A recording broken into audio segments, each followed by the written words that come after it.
ছোট পর্দার বর্তমান সময়ের দুই আলোচিত তারকা আরশ খান ও তানিয়া বৃষ্টি একসময় জুটি বেঁধে অনেক নাটকেই একসঙ্গে কাজ করেছেন তারা।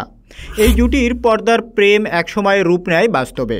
একের পর এক জুটি হয়ে কাজ করায় তারা বেশ কয়েকবার প্রেমের খবরে আলোচনায়ও আসেন। 2022 সাল থেকে চর্চায় এই জুটি। সে সময় জানা যায় তারা একসঙ্গেই থাকছেন রাজধানীর মহানগর প্রজেক্টে। একসঙ্গে রাতের আধারে বিভিন্ন জায়গায় তাদের দেখা গেছে, তবে বরাবরই প্রেমের সম্পর্ক এড়িয়ে গেছেন তারা। মাঝে হঠাৎ করেই তাদের সম্পর্কে ফাটল ধরে, দূরত্ব বেড়েছিল দুজনের। জুটি বেঁধে কাজ করাও বন্ধ করে দেন। দীর্ঘ সময় ছিল দুজনের মুখ দেখাদেখি বন্ধ।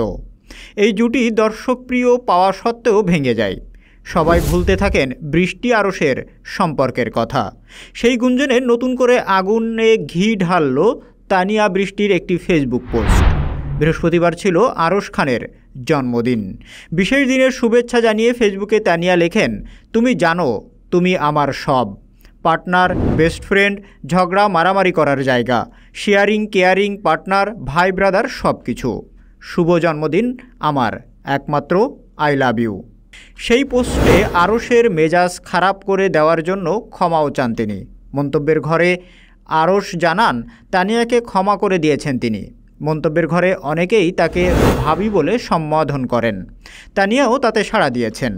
এর আগে 2022 সালে আরশ ও বৃষ্টির প্রেমের খবর ছড়ায়। সে সময় গুঞ্জন ওঠে গোপনে বিয়ে করে সংসার করছেন তারা। এমন অবস্থায় আরশ ও বৃষ্টি জানান বিয়ে করেননি তারা, তবে নিজেদের মধ্যে ভালো সম্পর্কের কথা জানিয়ে বিয়ে নিয়েও ভাবছেন বলে জানান। এর কিছুদিন পর জানা যায় দূরত্ব বেড়েছে দুজনের। জুটি বেঁধে কাজ করাও বন্ধ করে দেন। ভুল বোঝাবুঝি মিটিয়ে গত বছরের মাঝামাঝি আবারও একসঙ্গে কাজ শুরু করেন। বৃহস্পতিবার একটি ইউটিউব চ্যানেলে প্রকাশ পেয়েছে এই জুটি অভিনীত পাজর 2। জানা গেছে একত্রে শুটিং করতে গিয়ে আবারও কাছাকাছি এসেছেন তারা। প্রসঙ্গত, view channel up top model প্রতিযোগিতায় দ্বিতীয় রানার আপ হয়ে সবিজে পা রাখেন তানিয়া বৃষ্টি। এরপর সিনেমায়ও কাজ করেছেন তিনি। সম্প্রতি হিতু হয়েছে ছোট পর্দায়। অন্যদিকে এ প্রজন্মের আলোচিত অভিনেতা আরশ খান কাজ করে যাচ্ছেন নিয়মিত নাটকে।